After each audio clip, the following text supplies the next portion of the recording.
Good morning. We had rain last night.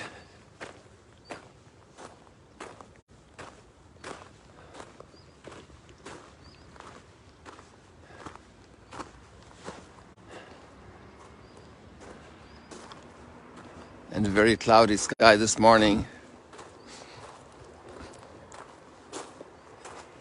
I wonder if we're going to see anything of the sun. By the way, I gave you wrong information on the sun yesterday. Good job I wasn't advising the wise men, the kings coming from the east with their wisdom. I told you it was 27 million degrees Celsius in the center. Well, actually, it's only 15 million degrees Celsius. It's 27 million degrees Fahrenheit. And so it's good that you know that so that you can sleep more calmly. But since forever well, I guess since all of history, mankind has always been very interested in the stars, the stargazers, the study of the stars, astronomy. Imagine all the new studies we have now about the stars. Just saw a few days ago a new French documentary on the historicity of Christ. It started out very, very negatively. And then actually when it started talking about the stars there, they had scientists come in. See the rain, how it brings out the colors here. And the stars, there were 3 planets aligned at that time. So with people who live with great sensitivity to the stars, they would definitely have been impressed and tried to understand the significance. Good morning. Buenos dias.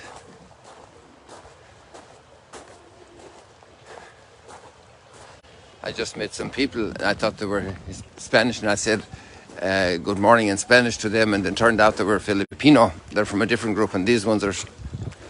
I tried English on them, and now they're actually Spanish speakers. So I want to take you in to show you our 3 wise men, our 3 kings in our creche set in here in the lobby. Besides, it's probably going to rain right away, so that'll give me a little chance to be safe and dry.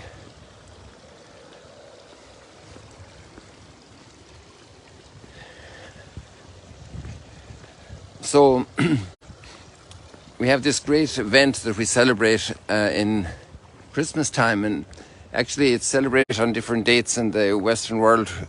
Many countries have moved it to the Sunday to facilitate greater participation by people, but here in the Holy Land, and also in some other countries like Germany, where there's a great devotion to the wise men, the kings,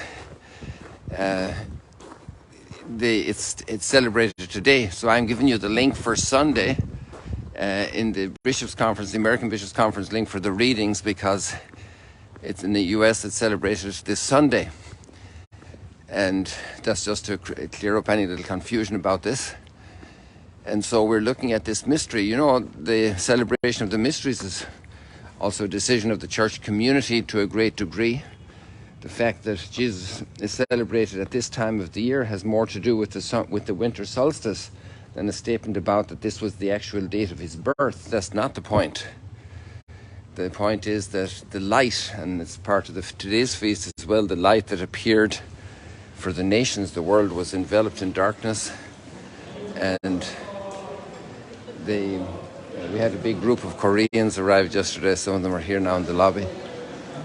And the celebration of Christmas is about the feast, the victory of the light. And that's what we see in the reading of Isaiah today in chapter 60, that your light has shone, that the light has come for the people in the world enveloped in darkness. And that's then a reading of the Christmas mystery, the mystery of the birth of Jesus, the light of the world. A light for the nations, because the people was prepared to receive this light Good morning. 감사합니다. 감사합니다. So these are all Koreans that came to Mass last night. 감사합니다. Good morning. Good morning. So let's go around and visit our three kings, our three wise men. And they're bringing their gifts. The first gifts were coming from the shepherds, from the poor, the ostracized, those on the periphery of society. And here we're having the visits now of the great ones in human eyes, bringing their gifts of gold, frankincense, and myrrh. And it's another way of expressing the mystery of Christ. That's really the whole idea of this feast and of chapter 2 of Matthew's Gospel. And there are a lot of other biblical themes woven in, like the need to go to Egypt to protect life. Like originally, the 12 tribes eventually went to Egypt in the time of famine. And then God called his servant out of Egypt. God's people leaving Egypt under Moses' leadership. And then we have Jesus leaving Egypt. And you have the theme of the killing of the innocents. The theme of Herod wanting to kill Jesus, but much before that, the Pharaoh wanting to kill all the firstborn. And all this great tragedy of the darkness that envelops the world. So those are the very big themes here. We all gather our little treasures. What are your treasures at home? You have some very nice treasures. Even the poorest families have their treasures.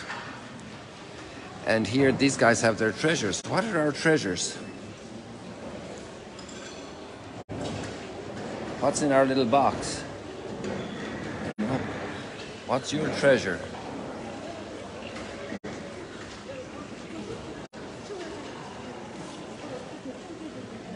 And then they're looking for a bigger treasure, and they're actually going to give him their treasures.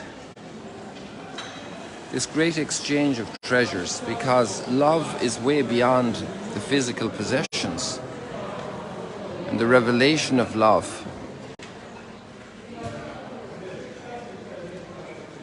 What are the treasures you're working for? To whom would you give them? What are your greatest treasures? And the gold representing that topmost precious metal, representing the greatest treasures we have, and the myrrh, the suffering. Suffering is a great treasure. It's very hard to think about it because we want to reject suffering, we want to alienate suffering from our lives. We don't want it, it's not ours, we don't want it, but actually it's very deeply ours. And incense, I'm not sure which one is incense and which one is myrrh. Maybe somebody of you can help me. And incense, the treasure of worship, worshiping God with all our heart and all our soul and all our mind.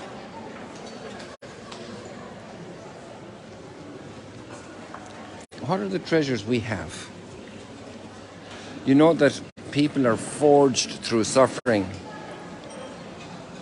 Great growth happens in the human spirit through suffering. We love celebrations, colors, lights, beautiful external material things, nice places. That's our great desire, to see nice things, colorful things, musical things. But actually, suffering is an extraordinary path to go, and that's present. It's present in Herod's actions for all those victims of his.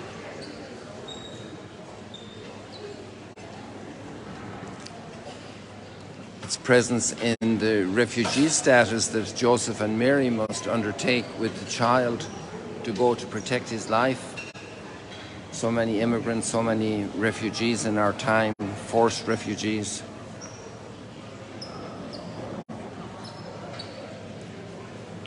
It's present in illness. It's present in family tensions and rejections and sadness. There are so many places where suffering is present. It's present in conditions of poverty. But all of these occasions enable people to become much better, much stronger.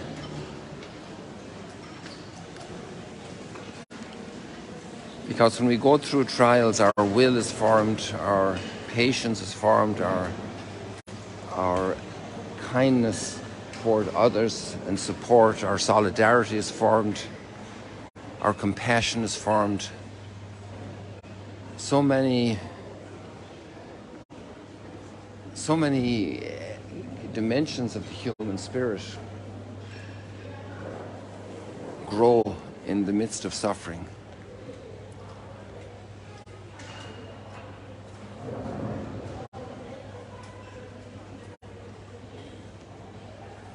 Peeping into the Magdala synagogue, 2,000 years old from the time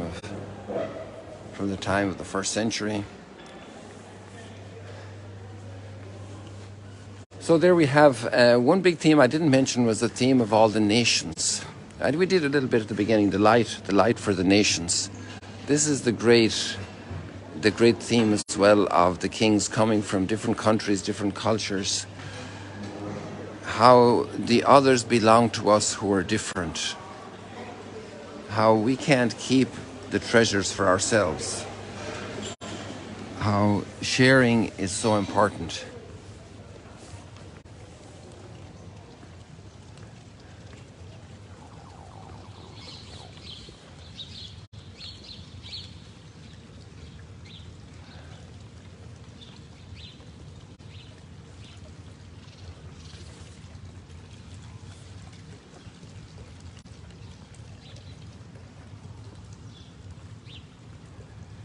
I think we'll leave it like that for today, guys. Thank you very much. God bless you. Let's glean something good from these readings today. God's Word, God's inspiration. Let's think of the presents we give to others, that beautiful Christmas spirit of gifting our greatest treasures for others. And maybe we'll just do one very difficult one right now. If somebody is suffering a lot, to offer that up as a prayer for others. What a treasure. What a gift. And if we see somebody suffering, let's bring that prayer that we offer up for them, for their growth, for their healing, for blessing upon them. And especially the suffering between peoples who are fighting each other, the brokenness in our society, that once again all nations can see that light, that it can break forth for them in the middle of the darkness. God bless you.